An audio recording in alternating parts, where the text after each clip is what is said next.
इतनी प्यारी उम्मत हुआ करती थी ये, और आज हम क्या हो गए।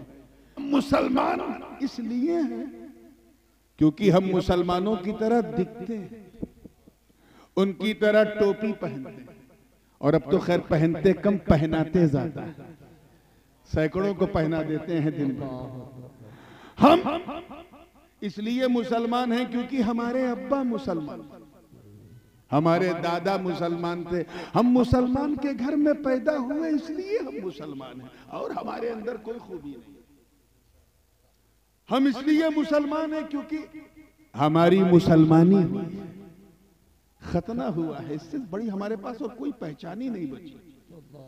हम इसलिए मुसलमान हैं क्योंकि हम लोग ईद की सवई खाना नहीं छोड़ते, मुहर्रम का खिचड़ा खाना नहीं छोड़ते, और रबीउल अव्वल की सबील पीना नहीं छोड़ते, और शबे बारात में कब्रिस्तान बाद में पहले हलवा खाना नहीं छोड़ते। हम इसलिए मुसलमान हैं कि हफ्ते में एक दिन से मुंह दिखाने के लिए अल्लाह के घर में चले जाते हैं और 2 रकत पढ़ के ऐसा भागते हैं जैसे कोई ट्रेन छूट रही हो। हम इसलिए मुसलमान हैं क्योंकि हमारा नाम हिंदी या संस्कृत में नहीं रखा गया, हालांकि वो भी रखना जायज था। हमारा नाम हमारे माँ बाप ने उर्दू में, फारसी में, अरबी में रखा, इसलिए हम मुसलमान हैं और हमारी कोई पहचान नहीं है। हमने मलेशिया और इंडोनेशिया के मुसलमानों की कॉपी नहीं की जिन्होंने अपनी मकामी भाषा में लोगों का नाम रखा, पहचान ही छुप गई। किसी भी मुसलमान का नाम प्रकाश रखा जा सकता है, कमल रखा जा सकता है, सुरेंद्र धर्मेंद्र रखा जा सकता है, मगर हमारे बुजुर्गों ने नहीं रखा। अब मिक्सिंग हो रही, पहचान नाम से हो रही। हम सिर्फ इसलिए मुसलमान हैं क्योंकि हमारा नाम उर्दू फारसी में रखा गया। याद रखना, गुरैर के गयूर मुसलमान, हम वो मुसलमान नहीं जिन्होंने बदर, उहद, खैबर और खंदक में परचम इस्लाम को लहराया। अरे हम वो मुसलमान नहीं, हम तो वो मुसलमान थे जिन्होंने अंताकिया की कलीसाओं में घुस के अजान दे दी। हम तो वो मुसलमान थे जिनके तसव्वुर से कैसर और किसरा के ऐवान में जलजला आ जाता था। हम तो वो मुसलमान थे जिनका नाम सुनकर रुस्तम और सोहराब का मैदा खराब हो जाता है। हम तो वो मुसलमान थे जिनका चेहरा देखकर बैतुल मक़दिस का पादरी कुद्स की चाबी कदमों में रख दे। हम तो वो मुसलमान थे जिन्होंने दरियाए नील की रवानी को सिर्फ एक लेटर लिखा था तो रवानी का मिजाज बदल जाए। हम तो वो मुसलमान थे जो नबी के वजू के कतरे को भी जमीन पे गिरने नहीं देते थे।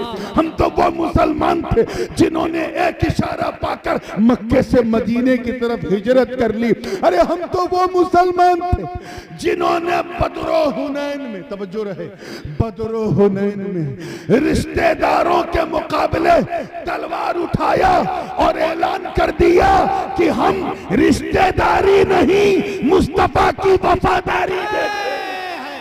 नारे तकबीर, नारे रिसालत, नारे हैदरी, नारे गौसिया, हुजूर ताजुल उलमा, वाह वाह वाह, जिंदाबाद। हम तो वो मुसलमान थे, मैं अपने नौजवानों की तवज्जो चाहूंगा, वो मुसलमान थे कि नई नवेली शादी, नई नवेली दुल्हन, सुहाग की रात है, कान में अर्रहील की सदा आई तो अपनी नई नवेली दुल्हन को उसी सुहाग की रात सुहाग के बिस्तर पे छोड़कर घोड़े की नंगी पीठ पर बैठकर मैदाने क़िताल में उतरकर अपने प्राणों की आहुति दे दे। हम वो मुसलमान थे जिनके तसव्वुर से, जिनका चेहरा देखकर लोग खुदा को याद कर ले। अरे हम वो मुसलमान थे कि जब फतह कादिसिया के लिए हमारे सहाबा ने जब मैदाने कारज़ार को पार किया तो सामने दरियाए दिजला आ गई। दरिया की लहरें उफान पे थी, मगर साद इब्न अबी वक्कास के साथियों ने परवाह न की और अपने घोड़ों को उसी दरिया में उतार दिया। इस मंजर को देखकर हूरो गिल्मा भी हैरत में, शायर मशरिक को भी कहना पड़ा कि दश्त तो दश्त है, दरिया भी न छोड़े हमने, बहरे जुल्मात में दौड़ा दिए घोड़े। बाबाना। नारे तकबीर, नारे रिसालत, शहजादे गाज़ी मिल्लत, हुजूर ताजुल उलमा, हुजूर ताजुल उलमा जिंदाबाद। बहुत अच्छा, बहुत। हम तो नाम के मुसलमान हैं, प्रैक्टिकल मुसलमान नहीं, एक्टिंग मुसलमान हैं। मुसलमानों की तरह हम एक्ट करते हैं, प्रैक्टिकल में हम मुसलमान नहीं हैं। मैं ज्यादा दूर नहीं जाऊंगा, सिर्फ 100 साल पहले मैं एक मुस्तशरिक की एक किताब नेट पे पढ़ रहा था। वो मुसलमान हो गया कुरान पढ़ते पढ़ते। पहले तो उसने कुरान पढ़ना शुरू किया उसमें कीड़े निकालने के लिए, मगर उसे मोती और हीरे दिखने लगे। कीड़े तो उसके दिमाग में थे, वो निकल गए और उसकी जगह कुरान से निकलने वाले मोतियों मरजान उसे मिले। तो उसने बड़ी लंबी तफसीली किताब लिखी, how I become Muslim, English में वो बुक है। उसमें उसने लिखा कि 1924 ठीक 100 साल पहले, यानी खिलाफत उस्मानिया के खत्म होने से पहले तक तुर्कों की हिस्ट्री बता रहा हूं, 19 खिलाफत उस्मानिया खत्म होने से पहले तक मुसलमान झूठ नहीं बोलते थे, किसी को धोखा नहीं देते थे, सूद नहीं खाते थे, शराब तो छोड़ो किसी का पानी भी बगैर इजाजत के नहीं पीते थे, इतने सच्चे थे। का यही देख के मैंने कुरान पढ़ना शुरू किया। वो आगे लिखता है, और यकीन ना हो तो अपने दादा से पूछ लेना कि उनके दादा कितने सच्चे थे, झूठ बोलते ही नहीं थे। वो लिखता है कि हमारी क्रिश्चियन कम्युनिटी में जब कोई इंसान बहुत ज्यादा सच बोलता था, हमेशा सच बोलता था, तो लोग उसको शक की नजर से देखते थे कि क्या बात है भाई, सिर्फ सच बोल रहा है, कहीं मुसलमान तो नहीं हो गया। ज्यादा दूर नहीं, सिर्फ 100 साल पहले, सिर्फ 100 साल पहले हम ऐसे मुसलमान थे। और आज बहुत बदकिस्मती के साथ कहना पड़ रहा है, आज जो सबसे ज्यादा झूठ बोले वो हम, जो सबसे ज्यादा धोखा दे वो हम। इतनी खूबसूरत इबादत नमाज है, लेकिन जो उसका मजाक उड़ाए वो हम हैं। जो सूद खाए अक्सर हम, शराब पीने वाले, स्मोकिंग करने वाले, न जाने कितने तरह के नशे करने वाले मुसलमान आज हम में। अपने धड़कते हुए मोमिन दिल पे हाथ रख के ईमानदारी से बताओ, क्या हम इस लायक हैं कि हमें अच्छा मुसलमान कहा जाए, अच्छा उम्मती कहा जाए? हम तो ऐसे मुसलमान। आज अगर 4 पैसा कमाने के लिए झूठ भी बोलना पड़ जाए, बहुत हौसले से हमारा नौजवान बोलता, रात दिन शराब कबाब शबाब में गुजारता, सुबह शाम उठते बैठते हरामकारी करता है। पहले हराम काम करने के लिए घर से बाहर जाना पड़ता था, अब तो मोबाइल आ गया, घर ही में हरामकारी हो रही है। तुम्हारा बेटा, तुम्हारी जवान बेटी रात की सर्दी में रजाई के अंदर मोबाइल का कैसा इस्तेमाल कर रही है, किससे चैटिंग कर रही है, हमें नहीं पता। आज हम ऐसे मुसलमान। अब अगर हमारी ऐसी दुर्गत हो गई तो इसके जिम्मेदार सिर्फ हम हैं। अल्लाह पाक का इरशाद है, तवज्जो से सुनो। मैं जो लोग नारे तकबीर और रिसालत वाली तकरीर बहुत सुनने की आदी है, मैं उनसे बड़ी माजरत। नफ्सियाती तौर पे इंसान जिससे जितना डरता है उतना दूर भागता है, जिससे जितना डरता है उतना, बोलिए, दूर। मुंह में ठंडक लग रही है क्या आपको? नेचुरल है। सामने अगर आपके सांप आ जाए और हाथ में डंडा ना हो, क्या करोगे? भागो। बिल्कुल। सामने कोई बंदूक लेके तान दे और हाथ में आपके कुछ नहीं है, क्या करोगे? भागो।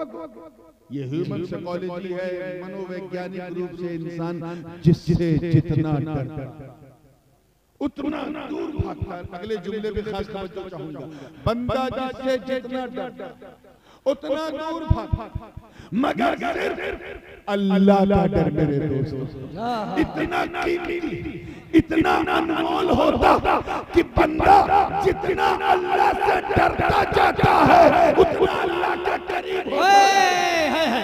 नारे तकबीर, नारे रिसालत, हुजूर ताजुल उलमा, हुजूर ताजुल उलमा शहजादे गाजी मिल्लत। क्या बात है। So if you want to get closer to Allah subhanahu wa ta'ala, then you have a fear of Him. अल्लाह से करीब होना तो उससे डरना बहुत जरूरी है। वो सबसे ज्यादा कर। उसने खुद फरमाया सअलका इबादी अन्नी फइन्नी करीब। जब मेरे बंदे ने मुझे पुकारा, आवाज दी, सवाल किया, हाथ फैलाया तो मैं करीब उजीबु दाअवत दाई इज़ा दआन। मैं उसके सवाल का जवाब देता हूं जब पुकारने वाला मुझे पुकारता है। तो अल्लाह तो करीब, बदकिस्मती से हम उसके करीब नहीं हो पाते, हम उससे दूर होते हैं। क्यों? क्योंकि हमने अल्लाह को छोड़कर सबसे डरना शुरू कर दिया। और ये नेचुरल है मेरे दोस्तों, हमने अल्लाह से डरना छोड़ दिया, इसीलिए सारा किस्म का डर हमें लगने लगा। हजरत ख्वाजा ओवैस करनी जंगल में इबादत करते, नाम सुना है ना ख्वाजा ओवैस का? बिन देखे ये आलम था ओवैस करनी का, सरकार की सुन के खबर अल्लाह जंगल में इबादत कर। क्या बात है। उनकी बकरियां आराम से घास चर रही थी और एक भेड़िया, खूंखार दांत वाला भेड़िया, गर्दन घुमा घुमा के ख्वाजा ओवैस की बकरियों की हिफाजत कर। भेड़िया क्या कहा मैंने? भेड़िया जी। शेर होता तो मैं यकीन कर लेता, क्योंकि शेर अगर बहुत डेंजरस है तो बड़ा खुददार भी है। अगर आप शेर को कायदे से खिला पिला दो तो आपके लिए कोई खतरा नहीं है। You can walk with the lion, आप उस शेर के साथ टहल घूम सकते हैं। और ये मैं कोई सुनी सुनाई बात नहीं कर रहा हूँ, ज़ाती तजुर्बा। मैंने शेर को पेट भर के खिलाया, फिर उसके साथ 500 मीटर तक चला, आधा किलोमीटर। ये और बात है कि चलने के लिए जरा सीने में शेर वाला दिल भी चाहिए। वाह वाह वाह वाह वाह, क्या बात है। वो सबके बस का रोग नहीं। शेर होता तो यकीन कर लेता, लेकिन भेड़िया मेरे दोस्तों ऐसा दरिंदा होता कि अगर इतना खा ले कि गर्दन तक सांस लेने की गुंजाइश नहीं, और सामने अगर बकरी या भेड़ कुछ दिख जाए तो नोचेगा चाहे। और यहाँ मंजर अजीब, ख्वाजा ओवैस इबादत कर रहे हैं, बकरियां आराम से घास चर रही हैं और एक भेड़िया गर्दन घुमा घुमा के बकरियों की हिफाजत कर रहा है। एक राहगीर का गुजर हुआ मुसाफिर का, जब उसने ये अद्भुत, अविश्वसनीय, अकल्पनीय, इनक्रेडिबल, अनबिलीवेबल, नाकाबिले यकीन मंजर देखा तो रहा न गया। पूछा, बाबा आपको इस भेड़िए से डर नहीं लगता? इस भेड़िए से डर नहीं लगता?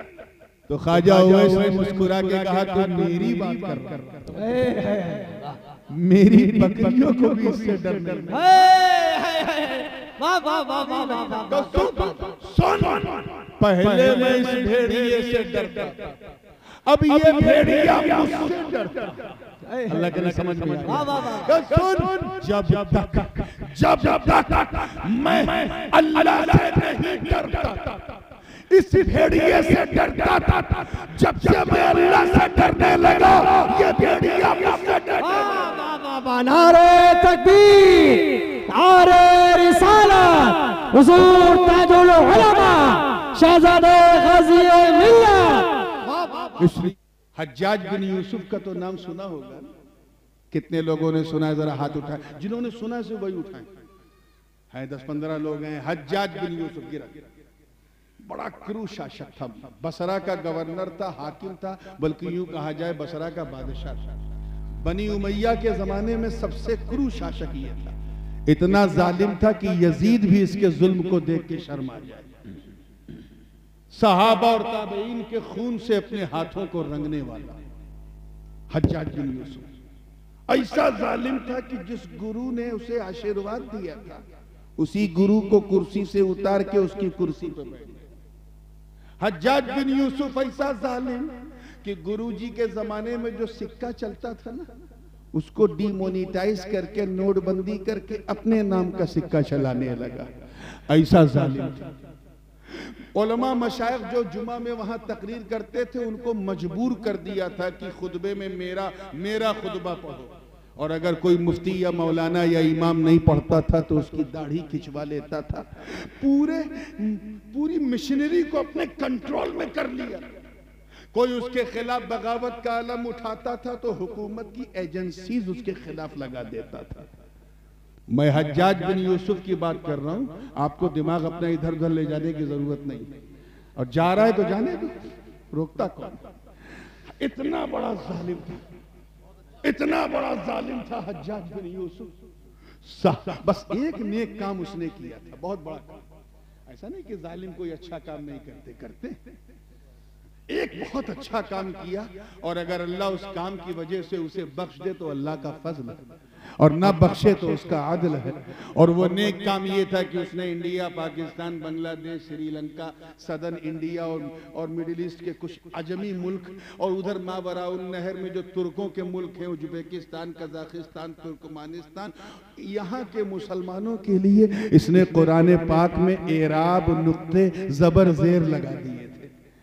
ये वो काम है जिसके सहारे हमने पहचान लिया कि ये बा है, ये ता है। नहीं तो जिस पे दो नुक्ता उसे ता समझते हैं, जिस पे एक नुक्ता उसे बा समझते हैं, उसमें पहले कुरान में कोई नुक्ता ही नहीं। तो ये उसने एक बड़ा काम किया, लेकिन इतना जालिम था। उसके बारे में एक मैंने यहां तक सुना है कि कोई कबूतर अगर हवा में उड़ता था, पहले जमाने में खत किताबत कबूतरों के जरिए होती थी, तो वो पता लगाता था ये अगर हमारे महल से नहीं उड़ा है तो उड़ते उड़ते उसी कबूतर को मार दिया जाता था, ताकि ये जो प्रचारो प्रसार है ये इधर से उधर ना जाए। यानी पूरे सूचना प्रसारण को अपने कंट्रोल में रख लिया था। आज की जबान में कहा जाए तो पूरा मीडिया अपनी जेब में रख लिया था। ऐसा था कौन? जोर से बोलो। हज्जाज बिन यूसुफ। इतना जालिम। ख्वाजा वैसे ख्वाजा हसन बसरी रहमतुल्लाह अलैह का एक मुरीद उनकी बारगाह में आया, रो रो के अर्ज करने लगा, हुजूर, ये आज से 1400 बरस पहले की बात है, पौने 1400 बरस पहले। हुजूर, ये अल्लाह इस हज्जाज बिन यूसुफ को कुर्सी से उतार क्यों नहीं देता? ये इतना बड़ा जालिम सफाक धड़ल्ले से जुल्म कर रहा है, इस हज्जाज नामी शैतान को अल्लाह उतार क्यों नहीं देता? इतना कहा था हजरत ख्वाजा। तवज्जो चाहूंगा, ये जुमला जाया हो गया तो पूरा जलसा जाया हो जाएगा। कहां बोलना है वो वक्त भी तय कर लिया करो। हज्जाज बिन यूसुफ इतना जालिम। ख्वाजा हसन बसरी ने सर उठाया और पुरजलाल लहजे में कहा, सुन, यही पूछ रहा है ना कि अल्लाह इसे उतार क्यों नहीं देता? सुन, मा जा अल हज्जाजु इल्ला बिदुनूबिना। हज्जाज बिन यूसुफ सिर्फ हमारे गुनाहों की वजह से हमारे सर पे बैठा। कुछ पल्ले पड़ रहा है? Allah subhanahu wa ta'ala brought him because we have done a lot of sins and evils and bad deeds. हमने इतने गुनाह किए कि अल्लाह ने हमें सबक सिखाने के लिए हज्जाज जैसा सुल्तान सर पे बिठाया है। अब अगर तुम्हें लगता कि हम उसी माहौल से गुजर रहे हैं तो तुम्हें इधर उधर किसी से शिकायत करने की जरूरत नहीं, बस तौबा करने की जरूरत है, अच्छा मुसलमान बनने की जरूरत है, नमाज पढ़ने की जरूरत है, रोजा रखने की जरूरत है, ऐसे मुसलमान बनने की जरूरत है कि जब तुम चलो तो तुम्हें देखने वाला कहे, वाह, जब बंदा ऐसा है तो मौला कैसा होगा, जब उम्मती ऐसा है तो नबी कैसा होगा, जब मुरीद ऐसा है तो इसका पीर कैसा होगा। जब तुम यहाँ की सड़कों पे चलो तो तुम्हें गैर जब देखे तो ये ना कहे कि मुसलमान जा रहा है, बल्कि कहे कि देख चलता फिरता इस्लाम जा रहा है। नारे तकबीर, नारे रिसालत, हुजूर ताजुल उलमा, हुजूर ताजुल उलमा, नारे तकबीर, जिंदाबाद जिंदाबाद। इतना बड़ा जालिम था, इसलिए सिर्फ एक ही रास्ता, रुजू करो। क्या?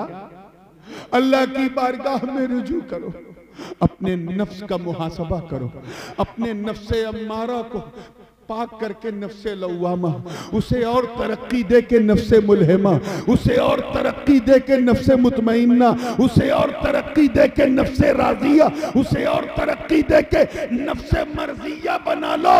अपनी मर्जी से जीना छोड़ दो, उसी की मर्जी से जियो, जिसकी मर्जी से आए हो, जिसकी मर्जी से जाओ। वाह वाह वाह, जिंदाबाद। बेशक हमारी ये हालत हो गई है कि हम रुजू नहीं कर पा रहे हैं। तौबा करते हैं, आज शराब नहीं पिएंगे, कल फिर पीते हैं। ज़िना नहीं करेंगे, एक हफ्ते बाद फिर करते हैं। जैसे हम वैसे हमारी तौबा।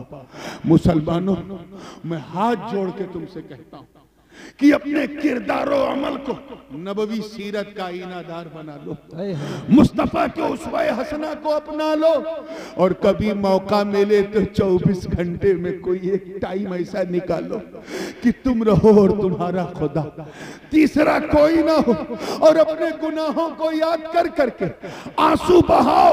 मैं रब्बे काबा की इज्जत की कसम उठा के कहता हूं कि अगर कल फज्र की नमाज में तूने अपने गुनाहों को याद करके 2 बूंद आंसुओं की गिरा दी, तो कयामत के दिन मेरा मौला रहमतों का दरिया बहा। वाह वाह वाह, जिंदाबाद जिंदाबाद जिंदाबाद जिंदाबाद। बहुत अच्छा, बहुत अल्लाह अकबर, या रसूल अल्लाह, या रसूल अल्लाह, जिंदाबाद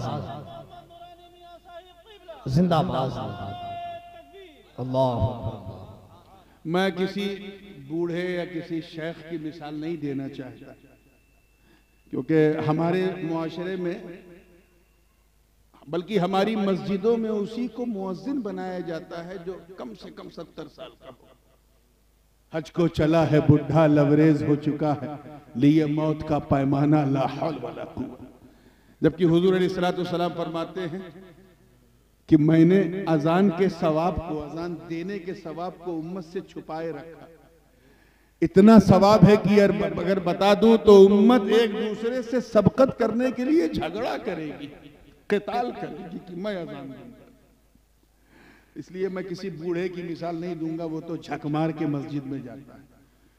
नौजवान हो ज्यादा तो नौजवान की मिसाल लो, उसके मन में कितना अल्लाह का डर था। एक नौजवान 20-22 साल का, बिल्कुल गबरू कड़ियल जवान, अपनी कौम का सिपह सालार, निकल पड़ा, चलता रहा, दरिया के किनारे चल रहा था। उसके पास जितने भी उसकी गठरी में, पोटली में जितना साजो सामान खाने पीने का था, वो सफर की लंबाई में खत्म हो गया। आगे चल के भूख लगी, नौजवान ने देखा खाने को कुछ नहीं, सफर करता रहा, फिर और भूख की शिद्दत ने उसे तंग किया। अल्लाह की रहमत को जोश आया, देखा खजूरों का नखलिस्तान नजर आया। दिल में ख्याल आया, चलो खजूर खा के, पानी तो है, बस खजूर खा के मैं अपनी भूख मिटा दूं।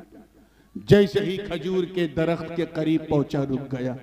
अंदर ही अंदर आवाज आई, इसका मालिक तू है नहीं तो खाएगा कैसे? अल्लाह देख रहा है, अल्लाह देख रहा है। यही तकवे का पहला जीना है कि अल्लाह देख रहा है। नहीं खाया, चलता रहा। भूख की शिद्दत से आंखों के सामने अंधेरा छाने लगा। लड़खड़ा लड़खड़ा के नौजवान गिरने लगा। सामने मुर्दार चिड़िया दिखी, सोचा लो इसे भून के खा लूं, क्योंकि जान बचाने के लिए मुर्दार उस हद तक खा सकते हैं जिस हद तक जान बच जाए, ये नहीं कि उससे पेट भरना है। नौजवान को फतवा पता था, लेकिन उसने कहा फतवा और है, तकवा और है। उसने फतवे पे नहीं, तकवे पे अमल किया कि अल्लाह देख रहा।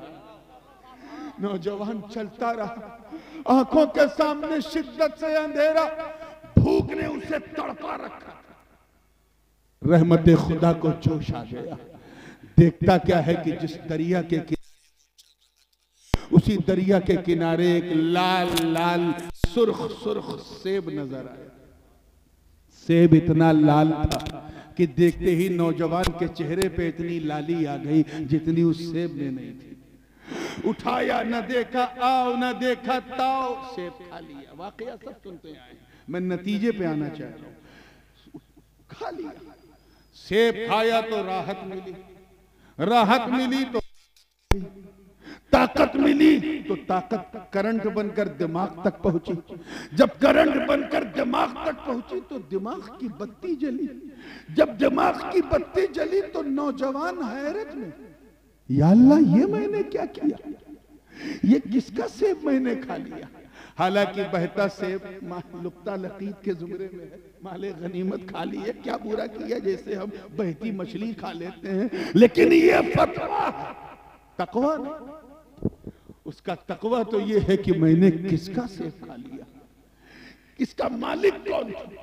आज तक मैंने कभी लुक़्मा हराम नहीं खाया, ये कैसे मैंने खा लिया, क्या करूं। तो ये हजम हो जाएगा और हजम होके खून का कतरा बन जाएगा और खून का कतरा बन के मेरे सारे खून को गंदा कर देगा।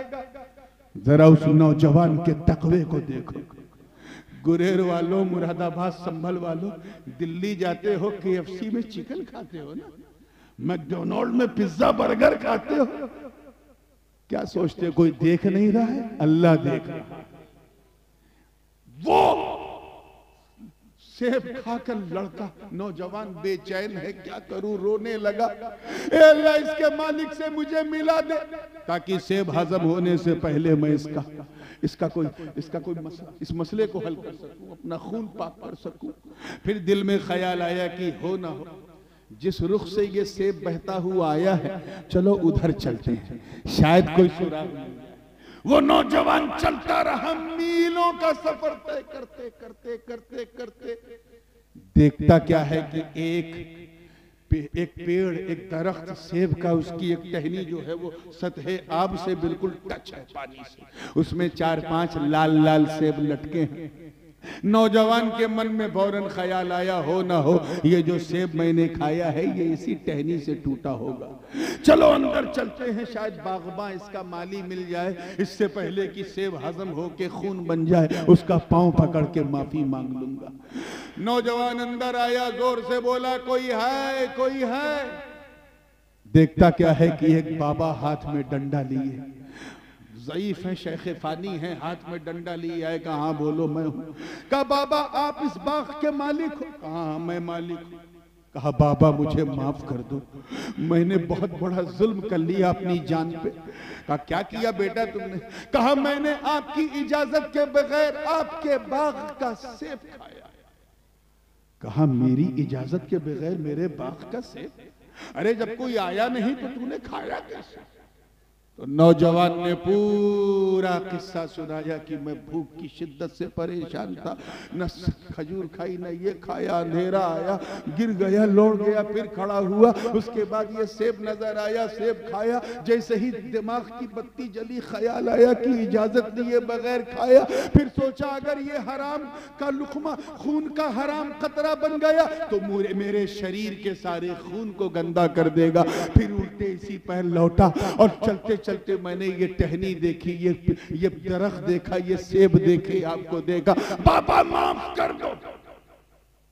इतना सुनना था तब तक उस शेख का, उस बाबा का माथा ठनका। ओ, ये 21-22 साल की उम्र में इतना अल्लाह का डर, तवज्जो, इतना अल्लाह का डर। मन ही मन में सोचा ये तो बहुत ऊंची चीज है। शेख ने कहा, बेटा तूने जुल्म तो किया, गुनाह किया, इतनी आसानी से तुझे नहीं छोड़ूंगा, मेरी एक शर्त है। नौजवान ने कहा, बाबा पहले माफ करो, मैं आपकी हर शर्त मानने को तैयार हूं। बाद रवायात में आया कि उस नौजवान ने कहा कि मैं कहो तो आपका सारी जिंदगी गुलाम बनने को तैयार हूं, मैं आपका कपड़ा धोऊं, बिस्तर बिछाऊं, आपकी घर आपका सेवक बन के रहूंगा, लेकिन माफ कर दो। शेख ने, बाबा ने कहा, नहीं ये सब नहीं करना, बस मेरी बेटी से तुझे निकाह करना। आज का ये नौजवान होता है ये फेसबुक, इंस्टाग्राम, एक्स वाला, तो कहता है बाबा मैं माफी मांगने आया हूं, आपका दामाद बनने नहीं आया। मगर उस नौजवान के तकवे को सलाम, उसे जल्दी थी कि जल्दी माफी मिल जाए। उसने कहा, बाबा गवाह रहना, मैं आपकी बेटी से शादी को तैयार हूं, बुला अपनी बेटी को, मैं अभी निकाह करता हूं। तब तक उस शेख ने कहा, देख ऐसा ना हो कि तू बाद में ये कहे कि बूढ़े ने धोखा दे दिया, ऐसी बेटी थमा दिया, इसमें ये कमी वो कमी, इसलिए सुन मैं सारी कमियां खुद बता दूं ताकि बाद में धोखा ना रहे। मेरी बेटी जिससे तेरी शादी होगी वो आंखों से अंधी है। अच्छा, और सुन कान से बहरी है। अच्छा, और सुन मुंह से गूंगी भी है। नौजवान ने कहा, अच्छा, और सुन हाथ से लूली भी है, और सुन पांव से लंगड़ी भी है। आज का ये नौजवान होता जो बाइक को ऐसे ऐसे चलाता है तो कहता, ए अल्लाह ये मॉडल तूने मेरे ही लिए बचाए रखा था, जो अंधी भी हो, बहरी भी हो, गूंगी भी हो, लूली भी हो, लंगड़ी भी हो। मगर नफ्स तो सबके पास होता है ना। एक लम्हे के लिए उस नौजवान को भी झटका लगा कि मैं ऐसी औरत से शादी करूं जो मेरी लाइफ पार्टनर बन ही नहीं सकती, जो खुद बेसहारा हो, मेरा सहारा क्या बनेगी। अंधी हो, बहरी है, गूंगी है, लंगड़ी है, लूली है। झटका लगा, नौजवान था, लेकिन अल्लाह का डर उस पर गालिब था। उसने कहा, बाबा गवाह रहना, बस तुम मुझे अभी माफ करो, अभी माफ करो, मैं तेरी अंधी, बहरी, गूंगी, लूली, लंगड़ी बेटी से शादी को तैयार हूं। इतना होना था। मुख्तसर से माहौल में शादी हो गई, मुख्तसर सी महर के साथ अदा हो गई। शबे ज़िफ़ाफ़ है, सुहाग की रात है। शेख ने नौजवान की पीठ पे हाथ रखा, कहा, जा बेटा, तेरी बीवी मेरी बेटी तेरा इंतजार कर रही है। दरवाजे के करीब नौजवान पहुंचा तो रुक गया।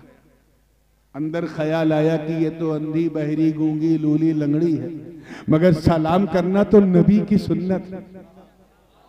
मैं सलाम करूंगा चाहे वो जवाब दे ना दे। जैसे ही दरवाजा खोला तो एक आहट महसूस हुई। सलाम किया तो अंदर से जवाब मिला, और देखा क्या कि ना वहां कोई अंधी, न कोई बहरी, न कोई लूली, न कोई लंगड़ी, बल्कि ऐसी खातून जैसे लग रहा था जन्नती हूरों ने किसी दोशीज़ा का श्रृंगार किया। चेहरा ऐसा चमक रहा था जैसे बदरे मुनीर ने बलाएं ले ली हो। आज का नौजवान होता तो सोचता, लगता मैं गलती से एक दूसरे कमरे में आ गया, चलो मैं अपनी बीवी के पास बाद में जाऊंगा, पहले यहाँ टाइम पास कर लूं। मगर उस नौजवान के तकवे को सलाम, जब उसने ये मंजर देखा तो भागा और शेख का हाथ पकड़ा। अब अदब अदब किनारे, सीधे हाथ पकड़ा, कॉलर पकड़ा। बाबा आपको मुझ पर रहम नहीं आता। क्या हुआ? कि एक गुनाह किया था, सेब खाकर तो अंधी, बहरी, गूंगी, लंगड़ी से शादी करनी पड़ी। अगर ये दूसरा गुनाह हो जाता तब तो मैं अपने आप को भी माफ नहीं कर पाता। कुछ तो मुझ पर रहम करो। आपने कहा अंधी, बहरी, ये तो ऐसा लगता है जैसे जन्नती हूर कोई बैठी हो। चेहरा ऐसा था, किस चश्मे फलक ने ऐसी खूबसूरती न देखी हो। मुझे मेरी बीवी के कमरे में ले चलो जहां मेरी बीवी अंधी, बहरी, गूंगी, लंगड़ी बैठी है, मेरा इंतजार कर रही होगी, मैं वहां जाऊंगा। इतना सुनना था। तब तक उस शेख ने, किसने? हजरत अब्दुल्ला सोमई ने उस नौजवान की पीठ थपथपाई। किस नौजवान की? हजरत सैयदना शेखुना जद्दुना अबू सालेह मूसा जंगी दोस्त, और कहा, बेटा यही तेरी बीवी है, यही हुस्न की मलका तेरी शरीके हयात है, यही खूबसूरत महजबीन तेरी बीवी है। मैंने जब तेरे अंदर देखा कि एक नाकर्दा गुनाह की तौबा के लिए तो इतना बेचैन है, तो मैं समझ गया कि मेरी इस सैयदा उम्मुल खैर के लिए, मेरी इस बेटी के लिए तुझसे बेहतर दामाद मुझे मिलने वाला नहीं। जिस तरह मेरी बेटी लाजवाब है उसी तरह तू भी लाजवाब। तो जब हजरत अबू सालेह मूसा जंगी दोस्त जैसा बाप हो और जनाबे सैयदा तैयबा उम्मुल खैर जैसी माँ हो, अरे जब इन दो अनमोल रत्नों का मिलन होता है मिलन, तब जाके गौसे आजम का जन्म होता है जन्म।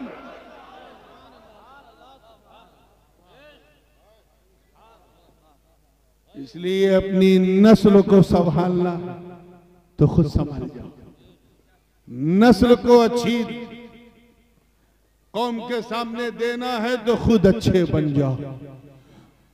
ये नतीजा है कि बेटा पैदा हुआ तो वो अब्दुल कादिर जीलानी, जिसे निकलता हुआ सूरज सलाम करता हो, वो अब्दुल कादिर जीलानी जिनकी हर हरकत पर मशीयत की नजर हो, वो अब्दुल कादिर जीलानी जिनकी तबीयत ही शरीयत के रंग में ढली हो, वो अब्दुल कादिर जीलानी जो फर्श पर रहकर अर्श का नजारा करता हो, वो अब्दुल कादिर जीलानी जो परतवे ज़ाते मोहम्मदी हो, वो अब्दुल कादिर जीलानी जिसने मेंबर पे खड़े होके कहा कदमी हादिही अला रग़बत कुल्ले वलीयिल्लाह, मेरा ये कदम तमाम वलियों की गर्दनों पर है, तो सबने गर्दन झुका दी और सबकी झुकी गर्दन ये ऐलान करने लगी कि ए अब्दुल कादिर, हम तेरा वो कदम अपने पांव पे क्यों ना रखे, अपने गर्दनों पे क्यों ना रखे,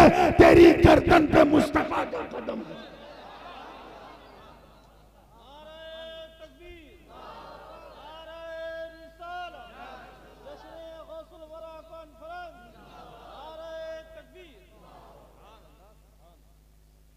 और सुनिए, अब मैं समझता हूं कि ठंड काफी बढ़ गई है, मैं सिलसिले गुफ्तगू को क्योंकि उतना ही खिलाना चाहिए जितना हजम हो जाए, बदहजमी ना हो।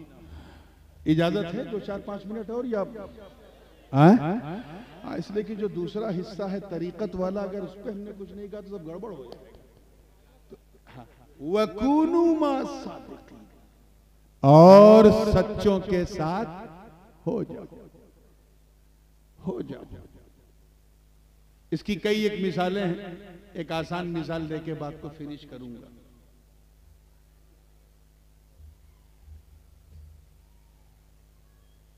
हजरत उज़ैर अलैहिस्सलाम एक टूटी फूटी वादी से गुजर रहे थे। औ कल्लज़ी मर्रा अला क़र्यतिन वहिय ख़ावियतुन अला उरूशिहा, तो जब कई लाशों को देखा, हड्डियों के कंकाल को देखा, 5 मिनट में बात खत्म हो रही है, हड्डियों के कंकाल को देखा तो आसमान की तरफ सर किया, कहे अल्लाह अन्ना हादिहिल्लाहु बअदा मौतिहा, ए अल्लाह ये जिनकी हड्डियां सूख के मुरझा गई हैं, इन्हें तू दोबारा कैसे जिंदा करेगा। आवाज आई, आवाज आई, अन्ना युहयी हादिहिल्लाहु बअदा मौतिहा, मरने के बाद, हाँ इस जुमले पे जरा गौर कीजिएगा, मरने के बाद इन्हें दोबारा कैसे जिंदा करेगा। हजरत उज़ैर का ये जुमला था और कितना यकीन था कि मैं अल्लाह से कहूंगा तो जवाब भी मिलेगा, आए हाय जवाब भी मिलेगा। अल्लाह पाक ने फरमाया, ऐ उज़ैर, यही जानना चाहता कि मरने के बाद दोबारा जिंदा कैसे करूंगा। सुन, फ़अमातहुल्लाहु मिअता आम, 100 साल तक हजरत उज़ैर पर मौत तारी कर दी। जोर से बोलो, कै साल तक? मौत समझते हैं ना? हाँ, अच्छा जब आएगी तो समझ जाओगे। मौत कहते हुआ इन्फिसालुर रूह अनिल जसद, रूह का जिस्म से निकल जाना क्या है, यानी 100 साल तक हजरत उज़ैर जो हैं वो फिलिस्तीन की वादी में पड़े हैं और उनकी रूह कब्जे मौला में है 100 साल तक। सुम्मा बाअसहु, 100 साल के बाद रूह उज़ैर को जिस्म उज़ैर में अल्लाह ने पलटा दिया। जब पलटाया तो जिस्म हरकत आई, हजरत उज़ैर उठ के बैठ गए। रब ताला ने फरमाया कम लबिस्त, कितना आराम किया।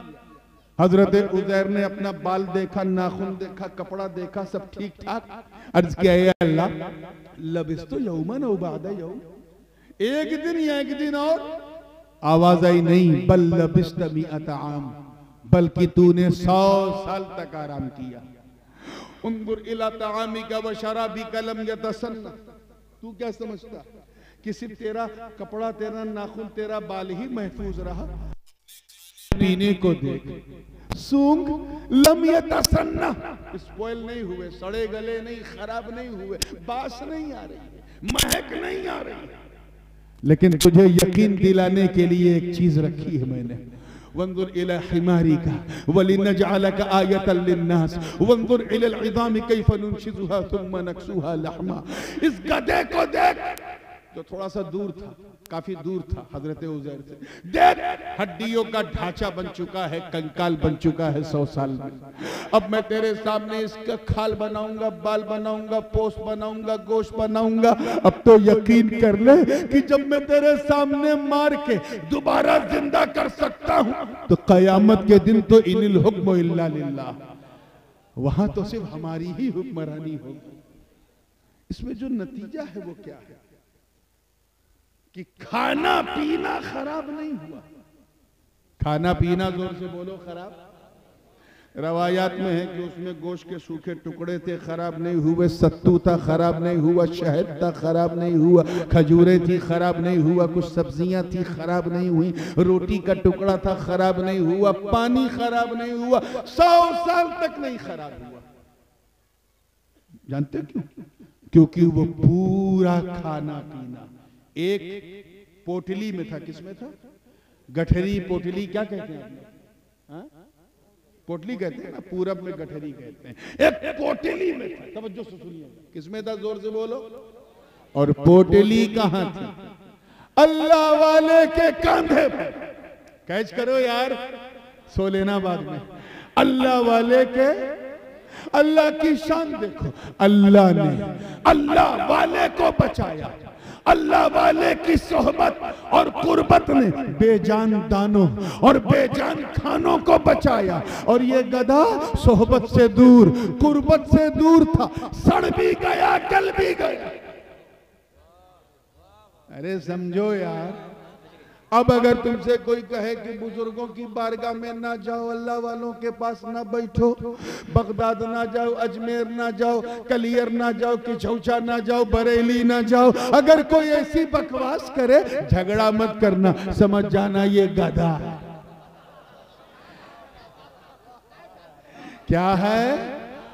कहना गधे, पहले तू इंसान तो बन, गौस का कुत्ता तुझे मुसलमान बना देगा। आप जरा सोचो कि जब साथ रहने का फैज ये है, सोहबत का फैज कि सच्चों के साथ होने से जब बेज़बान दाना और बेज़बान खाना 100 साल तक नहीं बिगड़ सकता, तो वो सुन्नी भी नहीं बिगड़ेगा जो दामने अब्दुल कादिर जीलानी ताम के। मौला करीम हम सबको गौसे आजम की निस्बत का फैज अता फरमाए। इंशाअल्लाह फिर 18 तारीख को, थोड़ा कम ठंडक रहेगी, यूसुफपुर नगलिया में 18 को इंशाअल्लाह मुलाकात होगी। मौलाना हसनैन साहब ने मोहर लगा दी, ये रहेंगे इंशाअल्लाह, तो बिल्कुल आना है इंशाअल्लाह। और बिल्कुल पूरे हौसले से इंशाअल्लाह रात भी होगी, अपनी बात भी होगी। वाखिर दावाना।